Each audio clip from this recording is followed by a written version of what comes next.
This past year has been a difficult year for me personally and for our family. My dear mother passed away on June the 21st after a very long and steady decline spanning over years. She was 97. As her main caregiver, we shared lots of ups and downs. There were times of joy, laughter, but also lots of times of uncertainty, pain, and sorrow, especially as her physical abilities declined. While it was difficult to watch that process, I was blessed to be such a big part of it. God gave me the opportunity to love and to care for her in the most practical of ways during the seasons that she needed to endure. She was a gentle woman, teaching me much about kindness, contentment, and long-suffering. It was only 1 week after my mom passed that my mother-in-law began her own end-of-life journey. And exactly 1 month after my own mother died, my dear mother-in-law passed away also.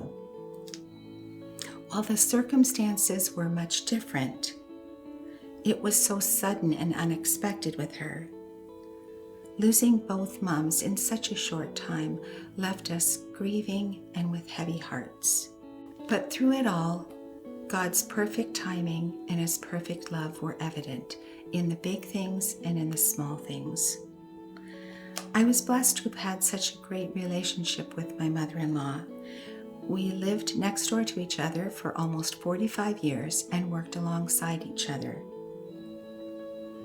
She was just like an extension of our very own family.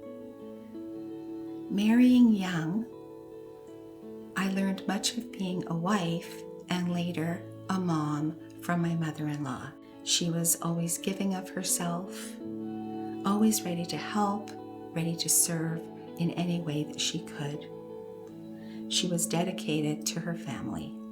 At my mother's memorial service, I had the opportunity to share with my grandkids the story of how I came to faith, as it directly relates to the passing of someone else who was very special in my life many years ago. While I was raised in a wonderful home with loving parents, it was a home in those early years where we did not know the Lord. My parents were immigrants, having come to Canada from Germany in hopes of a new life. And a new life is definitely what they received, and in more ways than they ever expected. My Oma, my mother's mother, also immigrated to Canada along with them. Until her passing in 1966, she lived with us. I loved my Oma dearly. She cared for me and loved on me. And as a 6-year-old, when she passed away, all I knew was that she was gone and that she would never be coming back again. I didn't really know what to make of that. It made me feel sad. It made me feel unsure, wondering where she had gone or what would life look like after that. It was shortly after her passing that God allowed me to have a dream of my Oma. She came to me and she told me that we would see each other once again and that we would actually be together again. That dream is so vivid. Even today, I remember it, and even at that time, I remember feeling as a young girl an assurance and a peace. Not long after, my Oma's friend and neighbor, Mrs. Lashinsky, who was also German, saw my sadness and took me under her wing. She invited me to come with them to Sunday school. My parents thought that would be a wonderful idea. I could learn about God, and I could learn about God in their native language, which was German, as this was a German Pentecostal church.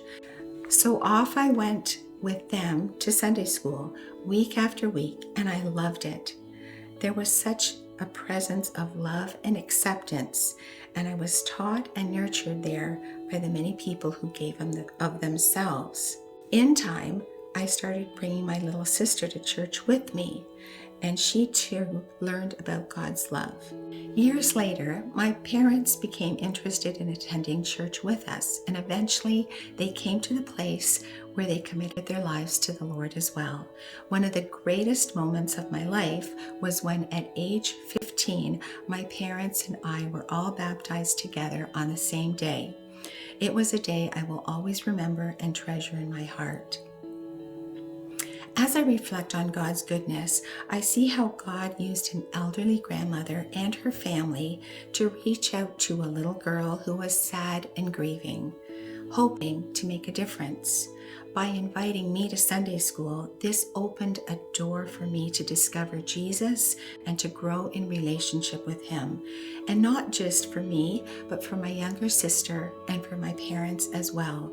It changed the course of my life, our lives, all because a caring neighbor saw a little girl struggling with grief and extended an invitation to me to start going to church with them.